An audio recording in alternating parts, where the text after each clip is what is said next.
자, 만연한 가을입니다. 평안하십니까? 오늘 1, 4부 예배 때는 우리 담임 목사님이 그 노래를 트셨어요. 그 10월의 어느 멋진 날에. 아세요? 네.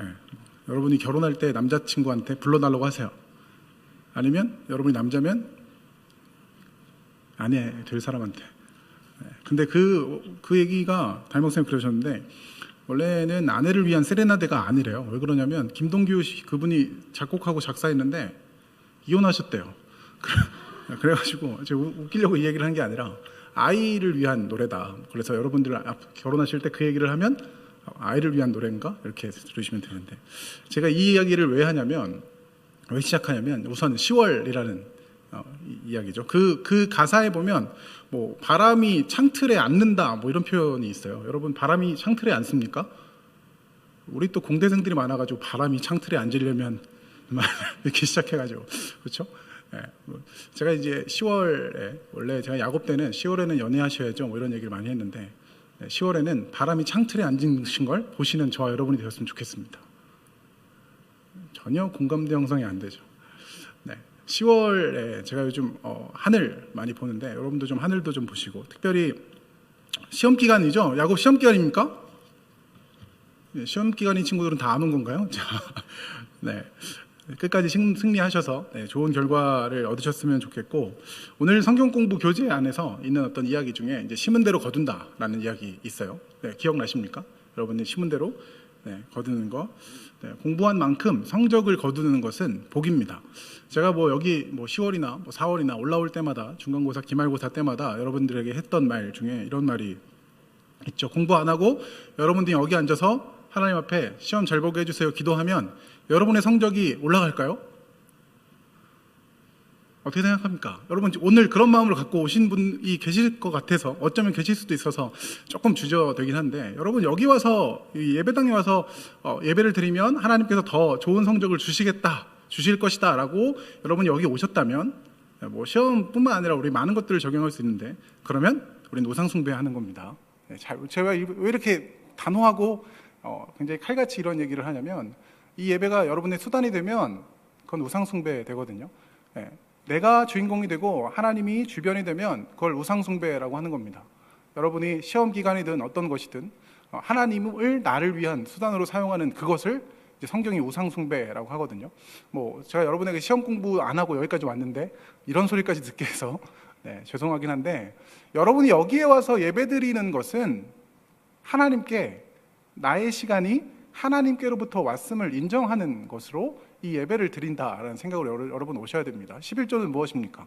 11조 오늘 본문에도 나오는데, 11조는 열의 하나, 하나님께서 아까운 내 거를 열의 하나를 하나님께 드리는 거, 이것이 11조가 아니라 하나님께서 주신 열이 다 하나님께 것입니다 라는 것을 인정하며 그 중에 첫째를 드리는 게 11조거든요. 이해하세요? 열아들이 있어요. 열아들이 있는데 첫째 아들을 하나님께 드리면 그 어미는 전체를 다 드리는 거거든요. 대표성, 첫째는 열아들의 대표로서 드리는 거지 10개 중에 하나가 아닙니다. 10개 중에 하나가 아니라 열을 담아 하나를 드리는 거죠. 여러분 예배의 자리가, 저와 여러분의 예배의 자리가 하나님께 나의 시간을 드림으로, 내 시간을 하나님께 드림으로 나타나고, 그 시간이 하나님께로부터 온 것임을 인정함으로 드려지는 예배의 시간이 되기를 주님의 이름으로 축복합니다. 여기서 아멘 하셔야 돼요, 여러분. 예배는 그런 거예요. 그러니까 하나님이 나에게 주신 것에 대한 반응으로서의 예배, 이 예배를 통해서 내가 무언가를 얻겠다 이전에 하나님을 그렇게 예배하시는 우리가 되었으면 좋겠고, 또 하나는 심은 대로 거둔다라는 거, 제가 이것도 한번 말씀드린 적이 있는데, 시험 공부가 어렵잖아요. 참 쉽지 않죠. 그런데 여러분들이 학교를 떠나 세상으로 나가면 심은 대로 거둔다는 말을 더 이루어지지 않는 것을 더 많이 경험할 수 있습니다. 학교에서 여러분들이 노력하고 한 성과가 성적으로 나오는 건 정말 어떻게 보면 심은 대로 거두는 건데, 여러분들이 학교라는 틀을 벗어나서 사회에서든지 그런 일들이 많잖아요. 일은 나보다 훨씬 더 적게 하는데 더 많은 페이를 가져가는 사람들도 많고, 아무것도 안 하는데 칭송받는 사람들도 많고, 내가 했는데 내 업적을 누군가가 가로채는 일들도 종종 벌어집니다. 여러분들이 심은 대로 거둔다라는 것을 충분히 누릴 수 있는 그 학창 시절에 열심히 공부하셔서 하나님께서 주시는 그 심은 대로 거두는 것을 누리셨으면 좋겠습니다. 자, 우리가 지난 시간 공부한 창세기 27장 기억 안 나시죠? 우리가 지금 지난 시간 같은 경우에 또 둘째 주라서 담임 목사님 설교하셨고, 첫째 주에 이어서 이제 둘째 주, 첫째 주에 하고 둘째 주 쉬고 이제 셋째 주인데, 저희가 창세기를 공부하는 과정 가운데 있습니다. 특별히 이 창세기에서 우리가 집중적으로 보고 있는 인물은 누구입니까? 그렇죠, 야곱입니다. 야곱, 우리 야곱 공동체 그 야곱, 네, 야곱입니다. 이 야곱이 창세기 25장부터 등장해서 50장까지 나아가는데, 이 야곱의 인생을 우리가 보면서 하나님께서 야곱을 부르셔서 이스라엘로 만들어 가시는 과정을 보며 저와 여러분을 부르셔서 하나님의 사람들로 만들어 가실 것을 우리가 이 야곱의 일생을 통해 볼 수 있을 것이다 라고 이야기를 했고, 그래서 이 야곱의 이야기가 저와 여러분과 동떨어진 어떤 이야기가 아니라 하나님께서 야곱을 이스라엘로 만드셨던 것처럼 우리를 부르시고 또 인도하시면서 하나님의 사람들로 만들어 가실 것을 우리가 볼 수 있다. 그래서 이 이야기를 우리의 이야기로 읽는다라고 하면서 우리가 지금 이 성경을 읽고 있습니다. 우리가 27장에서 읽었던 것은 무엇입니까? 결국 속여서 그 아버지를 속이고 형을 속인 야곱이, 에서를 속인 야곱이 결국 장자권을 받게 되는 사건이 27장에 있었고, 그 일로 인하여 우리 누구죠? 야곱, 에서가 화가 났죠. 화가 나서 내 동생을 죽이고자 하는 이야기가 리브가에게 들렸습니다.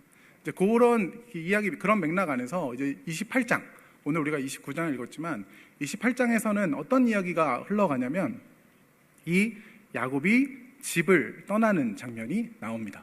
이 이삭과 리브가 부부고 그 아들이 이제 그 야곱과 에서와 야곱이었는데, 이들이 브엘세바라는 지역에 있었던 것 같아요. 이제 거기에서 이제 야곱이 떠나서 어디로 가냐면 바다나람이라는 데로 가고, 거기가 이제 하란이라는 동네, 뭐 지명이 두 개 나와서 좀 헷갈린데 좀 큰 지명 안에 어떤 도시 이렇게 이해하면 쉽습니다. 그렇게 이제 그들이 이제 그가 이제 움직이게 되는 장면이 우리가 오늘 읽지 않은 28장의 장면에 나오죠.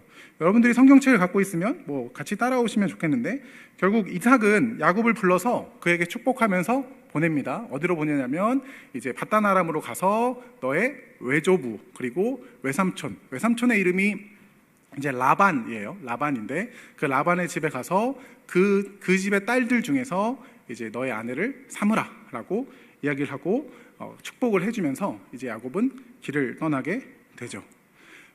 오늘 우리 오직 예수 찾는 데가 찬양한 이 가사 중에 야곱에 대한 가사가 있었어요. 기억나십니까? 네, 야곱이 잠 깨어 일어난 후 돌베개, 똑같이는 안 나오나요? 비슷하게 나오나요? 네, 제가 알고 있는 성경 찬송가에는 야곱이 잠을 깨어 일어난 후 돌단을 쌓은 것 본받아서 뭐 이렇게 얘기하는데, 그 장면이 오늘 읽지 않은 28장에 나와요. 야곱이 이제 피곤해서 길을 가다가 이제 브엘세바에서 출발해서 바다나람으로 가는 그 중에 길을 가다가 피곤해서 돌베개를 베고 잠을 잡니다. 그때 이제 꿈을 꾸게 되는데, 어떤 꿈을 꾸게 되냐면 하늘에서 사닥다리가 이제 내려와요. 사다리라고 표현하면 될까요? 사닥다리가 이렇게 내려오는데 하늘에서 땅으로 연결되어 있고 거기에는 천사가 이제 왔다 갔다 하는 장면을 이제 보게 되는데, 거기서 하나님이 그 위에서, 그 사닥다리 위에서 말씀하시는 장면이 나옵니다. 그 장면이 어디냐면 15절이에요. 28장 15절. 우리 한번 같이 읽어볼게요. 자, 앞에 나옵니다. 자, 시작. 내가 너와 함께 있어 내가 어디로 가든지 너를 지키며 너를 이끌어 이 땅으로 돌아오게 할지라. 내가 내게 허락한 것을 다 이루기까지 너를 떠나지 아니하리라 하신지라. 네, 요게 이제 하나님께서 그 야곱에게 주시는 약속입니다. 어떤 약속이냐면 내가 너와 함께 있겠다. 어디로 가든지 너를 지키겠다. 너를 이끌어 이 땅으로 돌아오게 하겠다. 그리고 내가 내게 허락한 것을, 그러니까 하나님께서 야곱을 통해 이루고자 하신 것이 다 이루기까지 너를 떠나지 않겠다라는 약속을 28장 15절에 하시는 거죠. 자, 제가 서두에 이야기를 하면서 설교할 때마다 하는 이야기지만 결국 지금 28장 15절의 이야기는 이 축복은 하나님께서 누구에게 주시는 축복입니까? 저와 여러분에게 하시는 축복입니다. 전제는 무엇입니까? 야곱은 어떤 사람으로 바로 전에 그려져 있습니까? 이거 굉장히 중요한데요. 야곱은 속이는 자로 주어져 있어요. 야곱은 어떻게 보면 하나님의 이름을 먹히는 사람으로까지 불릴 수 있는 상태에서 형의 죽임, 형한테 이제 잘못한 거죠. 형을 속였으니까. 형에게 죽임을 당할 그런 상황 가운데에서 도망가고 있는 야곱에 대하여 하나님은 이미 약속하셨던 그 약속을 다시 한번 확인하시는 장면이 오늘 본문에 나온다는 거죠.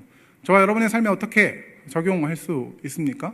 지금 여러분이 어떤 죄를 지었던지 간에 저와 여러분이 지금 하나님으로부터 멀리 떨어져 있다고 스스로 생각하던지 간에 내가 이런에도 불구하고 하나님의 약속을 받은 사람이 맞느냐라는 사탄의 외침이든 우리 마음속에서 들려오는 어떤 소리이든 간에 하나님은 다시 한번 이 약속을 하고 계신다라는 거죠.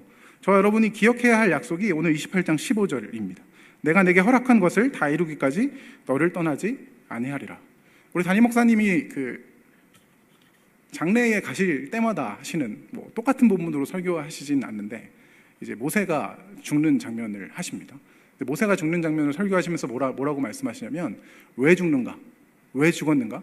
모세는 그때에도 머리와 눈이 밝았는데 그가 그때에 막 총기가 떨어지거나 그런 것이 아닌데 왜 데려가시는가? 라는 그 질문에 대하여 그러니까 고인에 대해서 이야기하시면서 하나님의 사명이 끝났기 때문에 데려가신다라고 이야기하시는 경우가 많거든요. 그 말씀하실 때가 많아요. 그러니까 저와 여러분의 삶 가운데 하나님이 떠나시는 그때, 떠난다는 표현은 좀 애매하지만 저와 여러분이 이 땅 가운데 떠날 그때까지 하나님은 우리와 함께 하시고 우리를 약속으로 붙드신다라는 것을 기억하시는 저와 여러분이 되었으면 좋겠습니다. 하나님이 내 삶을 통해서 이루고자 하시는 것을 다 이루시기 전까지는 하나님이 우리를 떠나시지 않으십니다. 저와 여러분이 하나님을 떠날 수는 있겠지만 하나님은 계속해서 우리를 오셔서 만지시고 붙드시고 끌고 이끄셔서 결국 야곱을 아직은 우리가 이스라엘로 만들어지는 장면도 안 나오고 맨 마지막에 가서 바로를 축복하는 장면도 우리가 오늘 성경에서는 보지 못했지만 그렇게 만들어 가실 하나님을 우리가 이 창세기 내용 가운데 알고 있잖아요. 알지 못해도 앞으로 읽을 거니까 결국 그렇게 만들어 가실 그 하나님은 야곱의 일거수일투족 함께 하시면서 격려하시면서 위로하셨다라는 것을 기억하시면서 저와 여러분이 어디에 있든지 하나님은 나를 떠나시지 않는다라는 것에 위로와 소망을 두시는 저와 여러분이 되었으면 좋겠습니다. 이제 그 다음에 나타나는 장면이 실질적으로 16절에 이제 나타나죠. 여호와께서 과연 여기 계시거늘 내가 알지 못하였도다라는 이야기가 나와요. 그 다음에 정말로 아까 그 찬양한 것처럼 돌베개 갔다가 이제 그걸로 돌단을 쌓는 이야기, 그리고 그 지명을 뭐라고 하냐면 베델이라고 합니다. 베델, 하나님의 집이라는 뜻이거든요. 이제 그리고 야곱의 고백이 이래요. 하나님께서 과연 여기에 계시거늘 내가 알지 못하였도다. 저와 여러분의 삶의 모든 자리가 하나님이 여기에 계신 자리이거든요. 믿으십니까? 이게 이제 어려운데, 그러니까 이 야곱이 지금 길을 걷다가 하나님을 경험한 그 순간에 무엇을 깨닫냐면 하나님이 지금 여기 계시다라는 말은 지금까지 나를 인도하셨다라는 말과 같은 동의어로 쓸 수 있거든요. 맨날 안 계셨던 분이 갑자기 나타난 게 아니라 그냥 늘 계셨던 분을 이제 알아차리는 느낌으로 지금 이야기를 하는 거죠. 여호와께서 과연 여기 계시거늘 내가 알지 못하였다. 저와 여러분의 삶에 하나님이 계시지 않는 것처럼 우리가 느낄 수 있을지는 모르지만 하나님은 우리 삶 가운데 늘 함께 하신다라는 그 약속도 우리가 이 야곱을 통해서 읽을 수 있습니다. 어쨌든 이런 일 이후에 야곱이 계속해서 이제 가죠. 29장 우리가 오늘 읽지 않았지만 여러분이 오늘 성경 공부를 하면 읽을 본문입니다. 29장에 보면 야곱이 길을 떠나 동방 사람의 땅에 이르렀다. 드디어 하란, 바다나람 거기에 이르렀다라고 우리가 이해할 수 있고요. 이제 거기에서 우물로 갑니다. 우물이 있고 2절인데요. 우물이 있고 그 곁에 양 세 떼가 누워 있으니 이는 목자들이 그 우물에서 양떼에게 물을 먹임이라. 이렇게 해서 우물로 갑니다. 그 우물이라는 곳이 저와 여러분에게는 별로 큰 의미가 없을지 모르지만 그 목축을 했던 사람들에게는 우물이 굉장히 큰 의미가 있었고, 그리고 우리가 가장 사는 것에 있어서 저와 여러분들이 요즘 집을 고른다라고 하면 어떤 집을 고릅니까? 뷰가 좋은 집, 뭐 이렇게. 왜냐하면 뭐 하수도 잘 돼 있고 무조건 상수도 잘 돼 있다는 판단하에 어떤 것들을 움직이지만, 이 고대의 어떤 생각으로는 먼저는 어떤 것으로 이야기해야 됩니까? 물이 있는가, 그죠? 그리고 적으로부터 안전한가, 뭐 이런 것들을 이제 판단해야 하지 않았겠습니까? 이제 물이 있는 것이 굉장히 중요했고, 이 우물이라는 곳은 사람들이 굉장히 많이 왕래하고 대화가 많이 일어났던 그런 지역이었던 것 같아요. 그래서 이 야곱이 가서 가장 먼저 갔던 곳이 이제 우물인 거죠. 그 동네에 사람들이 많이 왔다 갔다 하는 곳에 이제 가게 되는 겁니다. 거기에서 이 야곱은 결국 라헬을 만납니다. 좀 전에 있던 사람들하고 대화하면서 그 사촌 집, 그 라반의 집이 평안하냐, 뭐 이런 대화를 한 다음에, 그 다음에 라반의 딸인 라헬이 양떼를 끌고 오고, 이 야곱은 그 양떼에게 물을 먹이는 장면이 나옵니다. 그 물을 먹이다 보니까 이 라헬이 야곱이 누구인지를 압니다. 사촌 오빠인 줄을 이제 깨닫고, 그거를 이제 가서 이제 아버지한테, 라반에게 말을 하고, 라반은 그 소식을 듣고 이 야곱을 자기의 집으로 불러서 한 달 동안 거주하는 내용, 그 내용이 저와 여러분이 읽기 전의 내용이고, 그 조금 더 어떤 내용이 더 있냐면, 이제 라반이 그런 얘기를 해요. 내가 너에게 일을 시키는데 그냥 일 시킬 수 없잖아, 뭐 이렇게 얘기를 하니까 이제 야곱이 그럽니다. 내가 당신의 둘째 딸 라헬을 위하여 7년을 일할 테니까 7년 되면 둘째를 주세요, 뭐 이런 얘기를 이제 하게 되죠. 그러니까 이제 그 라반이 오케이, 그렇게 하자라고 결정한 다음에 정말 7년이 흘러갑니다. 7년이 흘러가고, 오늘 우리가 읽은 20절 첫째 줄, 21절부터 했군요. 20절에는 야곱이 라헬을 위하여 7년 동안 라반을 섬겼으니 그를 사랑하는 까닭에 7년을 며칠같이 여겼더라. 이런 굉장히 로맨틱한 표현이 나옵니다. 7년을 며칠같이. 제가 제 아내를 사랑할 때 10년을 며칠같이. 아무도 안 믿으시네요. 네. 뭐 사랑하면 모든 것이 가능하긴 하죠. 네. 어찌됐든 지금 그런 이야기가 나오고, 제가 여기에서 먼저 한 가지 더 짚고 가고 싶은 것은 이제 우물이라는 얘기를 우리가 좀 짚을 필요가 있어요. 생각보다 이 29장에서는 우물 얘기를 자세하게 설명해요. 이게 뭐 이렇게 중요할까? 여러분 그런 생각을 해보셨습니까? 왜 우물을 이렇게 길게 설명할까? 그렇죠. 여러분이 설교자가 되면 그때쯤 생각할 수 있을 것 같긴 한데, 왜냐하면 저도 이 생각을 안 하거든요. 우물 왜 이렇게 길지? 이제 그런 생각으로 시작해서 이제 뭐 이것저것 찾아보다 보니까, 여기 제가 가진 성경책에는 29장 3절 이후에 작게 이제 24장, 창세기 24장도 이야기하고 출애굽기 2장도 이야기를 하는데, 이 출애굽기 2장과 창세기 24장이 어떤 내용이냐면 그것도 우물가의 내용이거든요. 여기 오늘 본문에 나오는 우물가의 내용과 조금 뭐 비슷하면서도 조금씩 다른데, 24장의 우물가는 이삭이 리브가를 이제 만나는, 그러니까 정확하게 얘기하면 아브라함의 종이 리브가를 만나서 데려오는 장면이 이 창세기 24장의 우물가에서 나타나고, 오늘 본문 29장에서도 지금 결국 야곱이 라헬을 만나는, 그러니까 신랑의 신부를 만나는 장면이 나타나고, 출애굽기 2장에 가면 그럼 무슨 얘기가 나오겠습니까? 찍어보세요. 누군가가 누군가를 만났겠죠? 네, 맞습니다. 모세가 십보라를 만나는 장면이 나타납니다. 이 우물가라는 것이, 그래서 여러분 그래서 우물가를 가시면 데이트를 시작할 수 있습니다.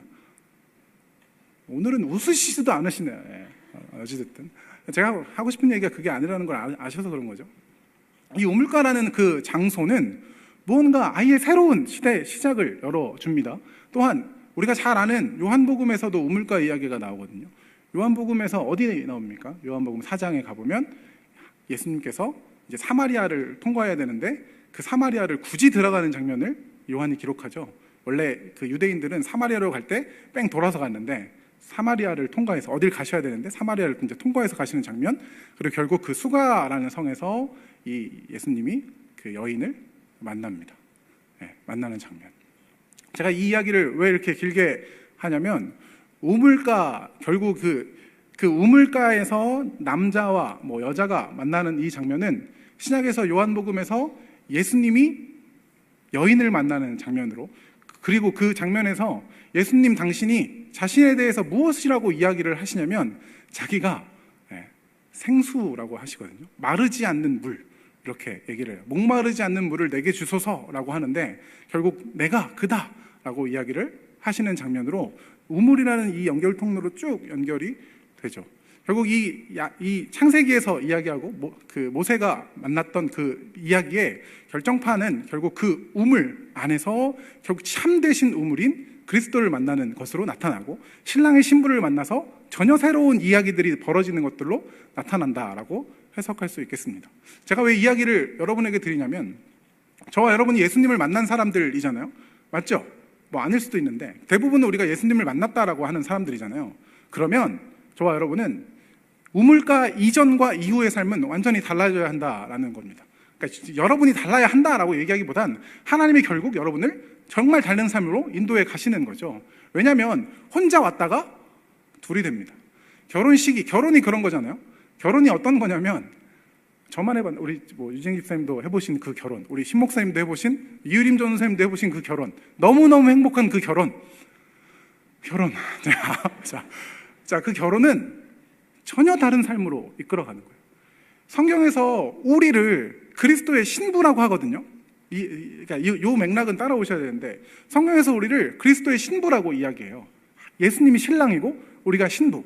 근데 이것을 저 미래에 언젠간 우리가 그때 종말이 왔을 그때에 우리가 신부가 될 것이다 라고 이해할 수 있지만 그걸 오늘 종말이라는 오늘을 사는 천국을 오늘 소유하는 저와 여러분에게 예수님은 우리의 오늘도 신랑이 되시거든요. 그 신랑 되신 예수님과 함께 사는 저와 여러분의 오늘은 우물가 이후에 야곱과 라헬 맞죠? 야곱과 라헬처럼 리브가와 이삭처럼 완전히 다른 삶이 되는 것이 맞습니다. 저와 여러분의 삶 가운데 예수를 만난 이후에 있는 삶의 어떤 고뇌들, 고통들, 어떻게 보면 집안으로부터 시작해서 삶의 생각들을, 삶의 어떤 방식과 가치관과 방향성을 다르게 하는 그 모든 일들은 너무너무 당연한 이야기라는 거죠. 그런데 이미 내가 정해놓은 내 길과 예수님의 길과 예수님과 함께하는 그 신앙생활의 길이 다르다고 느꼈을 때 저와 여러분이 정말 예수님을 남편으로 모시는 사람들이라면 그 길을 내가 원하고 내가 생각했던 그 길을 따르는 것이 아니라 하나님이 나에게 하실 그 길을 따라가며 기대하는 것이 맞습니다. 저와 여러분의 삶 가운데는 그 일이 순차적으로 일어나게 될 것이고 그것을 밖에서 바라봤을 때 세상이 우리를 미워한다라는 모습으로 나타나는 거죠. 오늘 우리가 박성민, 황민이가 찬양인도의 주제를 제가 이제 해석한 건데 평안, 세상이 줄 수 없는 평안, 그리고 세상과 다른 어떤 평안이라고 얘기했는데 저와 여러분이 예수를 믿고 나아가는 방향성 가운데 세상이 줄 수 있는 평안 쪽으로 아직도 저와 여러분이 몸담고 머물고 있다면 우리는 잘못 가고 있는 줄 모릅니다. 잘못 가고 있으면 근데 하나님이 하나하나 가르쳐서 쳐내시겠지만 저와 여러분이 다시 한번 고민하고 생각해야 될 것은 예수님을 신부로 하는 그 삶, 예수님과 함께 살아가는 그 삶, 예수님이 우물되어서 나를 생수로 함께 나를 먹이시며 함께 하시는 그 삶, 그 삶이 저와 여러분에게 주어져야 하고 우리가 나아갈 방향성이라는 거고 그것과 세상의 길과 다르기 때문에 우리는 세상의 미움도 받지만 우리 삶에 어려움들이 나타날 수 있다. 세상이 생각하지 않는 어떤 어려움들이 나타날 수 있다라는 거죠. 여러분, 저와 여러분의 삶에 변화가 없다면 예수를 믿었는데 예수를 그리스도로 믿고 예수를 주인 삼았는데 변화가 없다면 우리는 다시 한번 생각해 봐야 합니다. 내 신랑이 그리스도가 맞는가? 저는 많은 생각과 많은 결정을 할 때 아내에게 질문하지 않을 수 없습니다. 그렇잖아요. 신랑이라면서요, 신부라면서요. 이제는 혼자 결정하던 일들 벌써 저는 거의 10년 차가 되어서 혼자 결정하는 일이 몇 개지 있어요. 핸드폰을 산다거나 이런 거 혼자 결정하는데 결정하고 혼나죠. 네, 혼나요.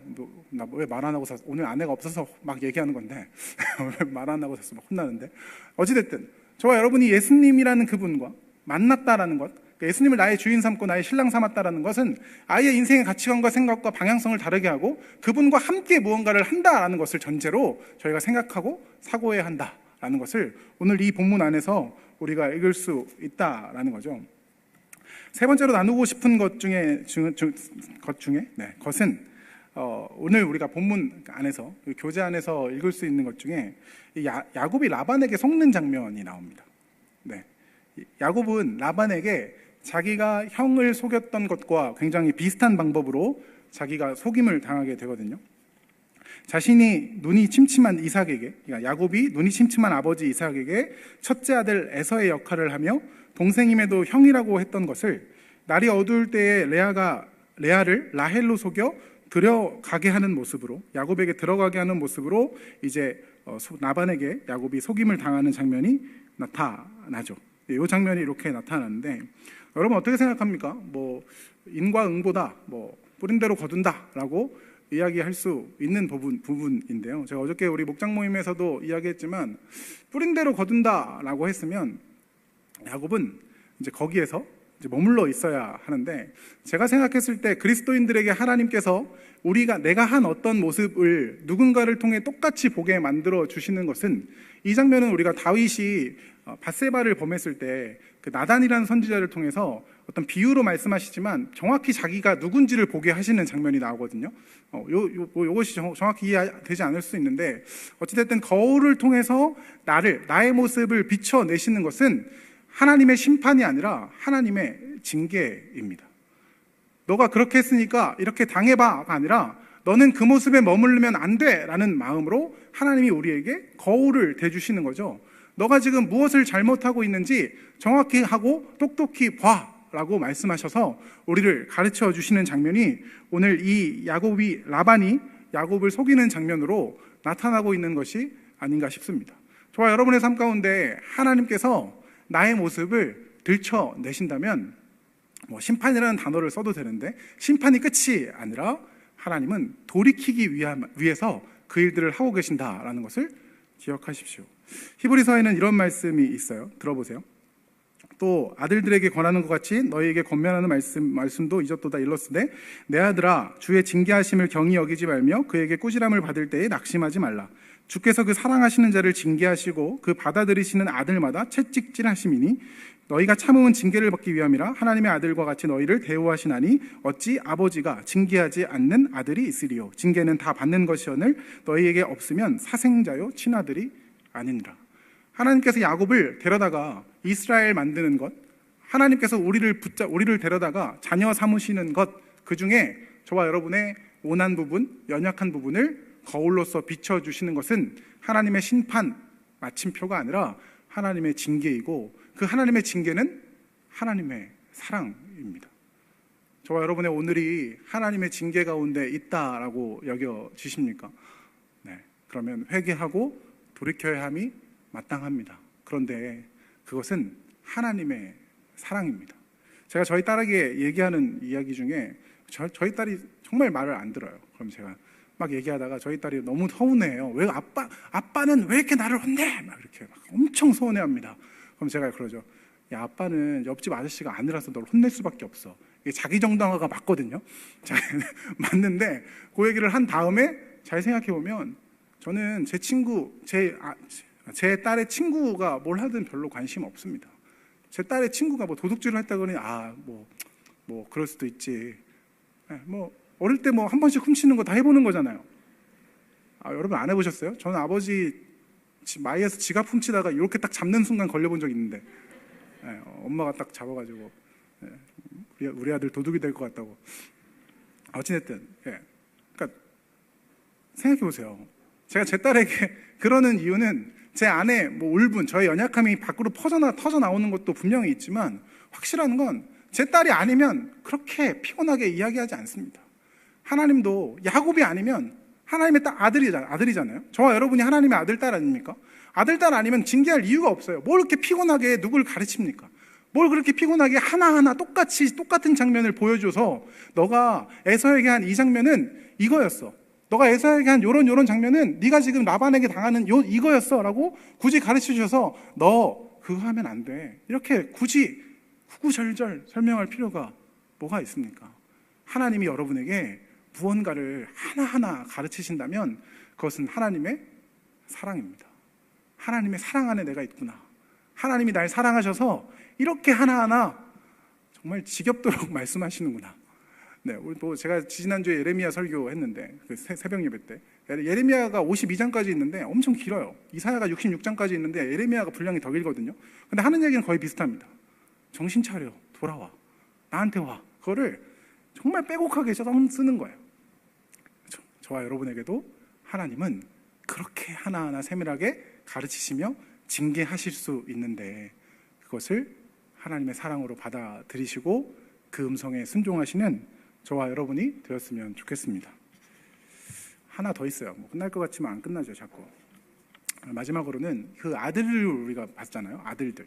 지금 아들들 우리가 지금 4명 나왔습니다. 야곱의 아들들은 12이 있어요. 야곱의 아들들 12이 있고 그 12아들 중에 12아들들이 결국 이 이스라엘이라는 그 민족의 어떤 대표적인 이름들로 그 지파들로 쭉쭉쭉쭉 이제 나타나거든요. 뭐 루벤, 시므온, 레위 그리고 유다 이렇게 4사람이 오늘 저와 여러분이 읽은 제목 안에 있습니다. 읽은 본문 안에 있습니다. 그리고 우리가 오늘 읽지 않았지만 이 30장에 가면 나머지 아들들이 쭉 나옵니다. 맨 마지막 아들인 베냐민 빼고는 이제 그 30장에서 쭉 그려 나오는데 제가 이 이야기를 통해서 하고 싶은 이야기는 뭐냐면 이 레아와 야곱의 아들을 낳는 것은 하나님의 약속과 보면 솔직히 별로 관련이 없어요. 둘이 뭐 하냐면 라헬과 레아가 둘이 뭐 하냐면 경쟁만 합니다. 싸우기만 해요. 제 생각에 야곱은 집에 들어가기 싫었을 것 같아요. 집에 아내가 결국 둘 해가지고 그러니까 에서가 아니죠. 레아와 야곱이 있고 또 빌하와 또 한 분 더 있거든요. 이렇게 4명이 있는데 여종까지 집에만 가면 막 그러는 거죠. 그 오늘 우리가 읽지 않았지만 30장 1절에 보면 라헬이 자기가 야곱에게서 아들을 낳지 못함을 보고 그의 언니를 시기하여 야곱에게 이르되 내게 자식을 낳게 하라. 그렇지 않으면 내가 죽겠노라. 뭐 이렇게 얘기하거든요. 2절도 띄워주시고 보시겠어요? 야곱이 뭐라 그러냐면 야곱이 라헬에게 성을 내어 이르되 그대를 임신하게 못하는 이는 하나님이시니 내가 하나님을 대신하겠느냐. 이게 굉장히 거룩한 말로 들립니까? 나한테 왜 그래? 약간 이런 거. 나뭐 어쩌라고? 약간 이런 겁니다. 뭐 저만 그렇게 읽을 수도 있는데 저는 그러면 집에 들어가기 싫을 것 같거든요. 지금 이런 이야기가 나오고 라헬은 아이를 갖지 못하는 상황이 나오고 레아는 아이는 가졌는데 남편이 나를 사랑하지 않는 장면으로 나와요. 여기 분명하게 32절 오늘 본문에 보면 레아가 임신하여 아들을 낳고 이름을 르우벤이라고 하되 여호와께서 나의 괴로움을 돌아보셨으니 이젠 내 남편이 나를 사랑하리로다 라고 했는데 이제 르우벤이라는 뜻이 이제 보라 아들이다 뭐 이런 거거든요. 뭐, 누구한테 보라는 거예요? 그러니까 이제는 내가 아들을 낳았으니까 야곱아 이제 날 좀 봐. 뭐 이런 거잖아요. 저만 이렇게 이해합니까? 둘째도 그래요. 둘째 보면 시므온이라고 이제 얘기를 했는데 이제 하나님이 그러니까 위에 보면 9절절하죠. 내가 사랑받지 못함을 하나님이 들으셔서 시므온입니다. 셋째 보면 이제 새 아들을 낳았으니 내 남편이 지금부터 나와 연합하리로다. 이게 다 우리 요즘 시대로 얘기하면 다 상처가 다 이름이에요. 르우벤을 부르면 남편을 부르는 거죠. 내 아들 좀 봐, 나 좀 봐, 이런 얘기하는 거죠. 자, 이런 이야기가 있고 4절에 보면 이제 우리가 이제 여기서 이제 해석이 좀 갈리는데 유다라는 아들을 낳고 여호와를 찬송하리로다. 뭐 이렇게 해가지고 이제 라헬이 이제 마음을 라헬이 아니죠. 레아가 이제 그 분노가 끝났겠구나라고. 라헬이 이제 남편에 대한 사랑을 이제 얻어서 아니면 자기가 하나님께로부터 사랑을 받아서 끝났겠구나라고 생각할 수 있겠지만 30장 9절 한번 뭐 띄워줘 보시겠어요? 자, 읽어봅시다. 시작. 레아가 자기의 출산이 멈춤을 보고 그의 시녀 실바를 데려다가 야곱에게 주어 아내로 삼게 하였더니. 그러니까 이제 끝나지 않았어요. 그러니까 자기가 아이를 못 낳으니까 실바를 데려다가 이제 아들 낳아. 그래서 또 낳는 거예요. 결국 이 29장 30장은 무슨 얘기하냐면 그 두 여인이 경쟁만 합니다. 정말 죽기 살기로 경쟁해요.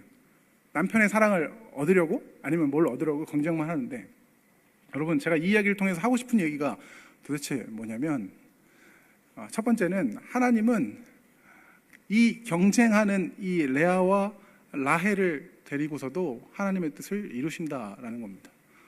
대단하지 않습니까? 저와 여러분이 이 땅에서 하나님을 주인으로 모시면서도 세상만 바라보고 아니면 시기와 질투에 둘러싸여 내가 원하는 어떤 것을 얻고자 모든 것을 사용하고 결국 하나님의 이름도 결국은 이제 35절에 나오는 유다 하나님을 찬양한다 좋은데 그리고 제가 지금 해석하는 전체적인 맥락에서는 그냥 그런 이름을 붙인 거라도 하나님은 이런 것들을 가지고 이런 그 사람들을 얘기한 게 아니라 이런 뉘앙스를 가지고도 하나님은 하나님의 일을 하신다는 거죠. 저와 여러분이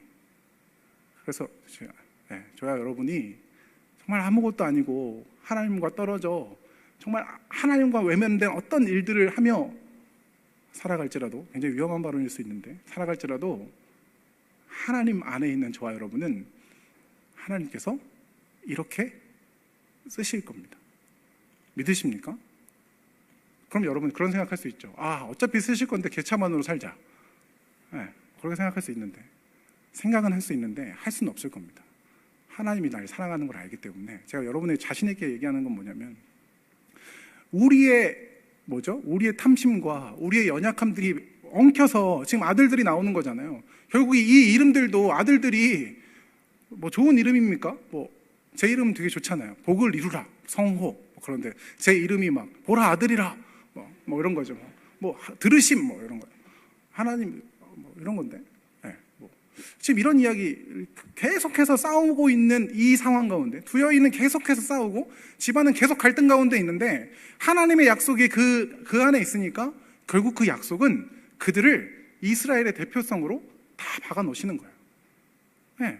이것이 저와 여러분에게 하나님이 하실 일입니다. 여기서 우리가 기대를 가져야 할 건 오늘 내가 연약할지라도 하나님께서 나를 만들어 가시겠구나. 오늘 내가 내 마음대로 살면 하나님이 고쳐주시겠구나라는 생각을 하는 게 아니라 저와 여러분이 이미 무너진 자리에 있잖아요. 이미 연약한 자리에 있고 이미 하나님을 떠난 자리에 있잖아요. 그 자리에 있을지라도 하나님은 하실 수 있구나. 그러면 우린 뭘 해야 됩니까? 하나님 이런 나라도 사용하여 주십시오 라고 나아가야 한다는 거죠. 또 하나는 뭐냐면 오늘 우리가 이제 충만이라는 찬양을 할 건데 이 두 사람이 만족함이 없어요. 아들을 낳아도 만족함이 없어요. 그리고 남편의 사랑을 받아도 만족함이 없어요. 아들을 낳는 사람은 레아로 나오죠. 내 아들을 낳고 내 아들이 4명이면 만족할 수 있는 거 아닙니까? 그런데 라헬이 그것도 자기 친언니 친동생인가? 친동생이죠. 죄송합니다. 친동생이잖아요. 친동생이 자기가 낳은 것도 아니고 종에게 낳은 아이를 무릎에 앉혔다고 화가 나서 지금 자기도 똑같이 종을 데려다가 아이를 낳는 장면으로 나타나고 있거든요. 지금 이런 장면으로 나타난다는 건 결코 만족하지 못하는 인간의 인생들을 보여준다라고도 우리가 이해할 수 있죠. 여러분, 우리가 오늘 쉽게 얘기했지만 우리가 늘 이렇게 입으로 찬양하지만 만족은 없습니다. 뭘로 채워도 만족할 수 없게 만들어진 게 인생, 저와 여러분이에요. 그럼 무엇으로만 만족할 수 있느냐라는 것에 대한 해답이 처음에 우물가에서 만났던 그 예수님으로만 우리가 만족할 수 있다. 여러분 이것이 이제 진리입니다. 우리를 세상에 아까 그 찬양했죠? 세상에 모르겠습니다. 이 땅에 오직 주밖에 없네. 그 무엇도 나를 채울 수 없네. 여러분 그 무엇도 나를 채울 수 없다고 고백하고 저와 여러분이 어디로 달려가냐면 그래도 이걸로는 날 채울 수 있지 않을까? 여러분 우리가 이러한 시행착오에서 한 발 벗어날 필요가 있습니다. 오늘 우리가 찬양했지만 예수님으로만 하나님으로만 나를 채울 수 있다라고 고백하고 우리가 예배당을 나가는 순간 나를 무엇으로 채우지라는 고민을 하는 게 저와 여러분 아닙니까?